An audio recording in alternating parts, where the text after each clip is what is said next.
जी विनोद जी, बिल्कुल। अगर कश्मीर में देखा जाए तो चुनाव अब ख़त्म हो चुके हैं, लेकिन चुनावी गहमा-गहमी जहाँ ख़त्म हुई है, वहीं अब गणित की गहमा-गहमी जारी है। चौपाल हो, चौखट हो या सोशल नेटवर्किंग साइट्स हों या दूसरी जगह हों, हर जगह पे यही अनुमान, यही बात है कि किस तरह का आने वाले दिनों में सियासत होगी, कौन सी पार्टी जो है मूल बहुमत लेगी, और उसके साथ-साथ किस तरह का, किस पार्टी को कितने वोट मिले, कितने वोट शेयर मिला, कितनी सीटें लेगी, यही आजकल कश्मीर घाटी में चर्चा का विषय बना हुआ है। और हर पार्टी यही कहती है, हर आदमी यही कहता है कि उसकी पार्टी जीत रही है, दूसरा आदमी यही कहता है। कहीं कहीं जो हमारे पास रिपोर्ट्स आ रहे, कहीं कहीं कुछ ऊंची ऊंची बातें भी हो रही हैं, एक दूसरे के साथ गुट जो है, एक दूसरे को ताने वगैरह भी दे रहे हैं। लेकिन कुल मिला के आज के कश्मीर घाटी में सियासत यही है कि पीडीपी कितनी सीटें लेगी, भाजपा कितनी सीटें लेगी, नेशनल कॉन्फ्रेंस कितनी सीटें लेगी, कागा जो कांग्रेस है वो कितनी सीटें लेगी, और आने वाले दिनों में सरकार का जोड़ तोड़ किस किस का होगा। सब जानते हैं कि अब की बार एक बार फिर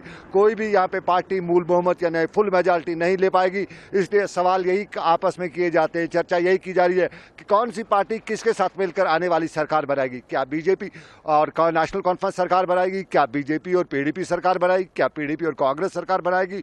और हाँ, एक बात जरूर है कि हर जगह पे यही बात, दो बातें हो रही है कि नेशनल कॉन्फ्रेंस और पीडीपी आपस में मिलकर सरकार नहीं बनाएंगी, और बीजेपी और कांग्रेस आपस में मिलकर सरकार नहीं बनाएंगी। बाकी जितनी भी पार्टियां एक दूसरे के साथ मिलकर सरकार बना ही सकती है।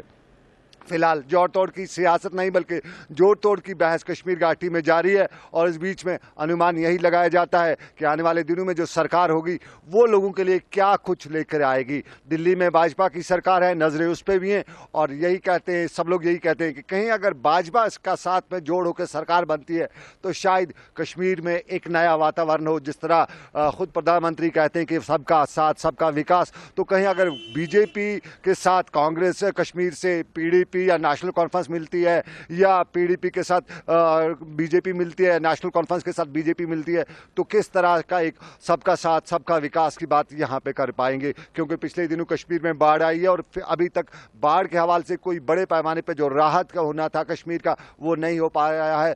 तो लोग यही अंदेशा ही नहीं बल्कि यही उम्मीद करते हैं कि राहत होगी, बाढ़ के बाद जो लोगों को ये राहत करनी होगी वो जरूर हो पाएगी।